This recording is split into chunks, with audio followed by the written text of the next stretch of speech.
High, কেমন আছো তোমরা সবাই? আশা করছি খুব ভালো আছো। আমিও খুব ভালো আছি।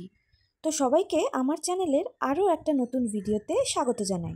আর আজকের এই ভিডিওতে আমি তোমাদের সাথে শেয়ার করতে চলেছি থোড়ের একটা রেসিপি।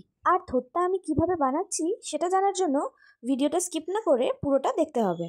তো টেস্টি টেস্টি থোড় বানানোর জন্য আমাদের সর্বপ্রথম কাজ হলো বাজার থেকে ভালো দেখে কচি দেখে একটা থোড় কিনে আনতে হবে। তারপর থোড়ের বাইরের খোলসগুলো খুলে ফেলে দিতে হবে। বাইরের পরতগুলো খোলা হয়ে গেলে ভেতরের আস্তরণটা একটা বটি অথবা পিলার দিয়ে ছুলে নিতে হবে।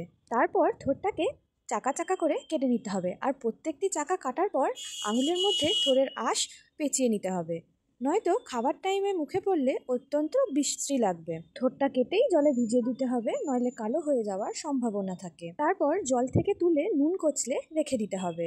এক পাশে আরেকটি পাত্র নিয়ে তাতে জিরে, ধনে আর লঙ্কার গুঁড়ো জল দিয়ে মিশিয়ে রাখতে হবে। এবারে কড়াইয়ে সর্ষের তেল গরম করে তাতে ধোঁয়া ওঠা পর্যন্ত অপেক্ষা করতে হবে। তারপরে গ্যাসটা কমিয়ে তেলটা একটু ঠান্ডা হয়ে এলে তাতে মিশিয়ে দিতে হবে শুকনো লঙ্কা, জিরে, দারচিনি আর এলাচ দিয়ে দিতে হবে।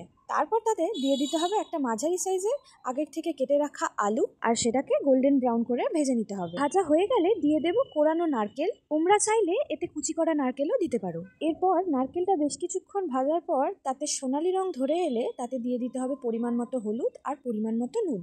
আর আগের থেকে মিশিয়ে রাখা মশলাটা তাতে দিয়ে দিতে হবে আর বেশ কিছুক্ষণ ভেজে নিতে হবে। তারপর তাতে দিয়ে দিতে হবে আগের থেকে নুন দিয়ে চটকে রাখা থোড়টা।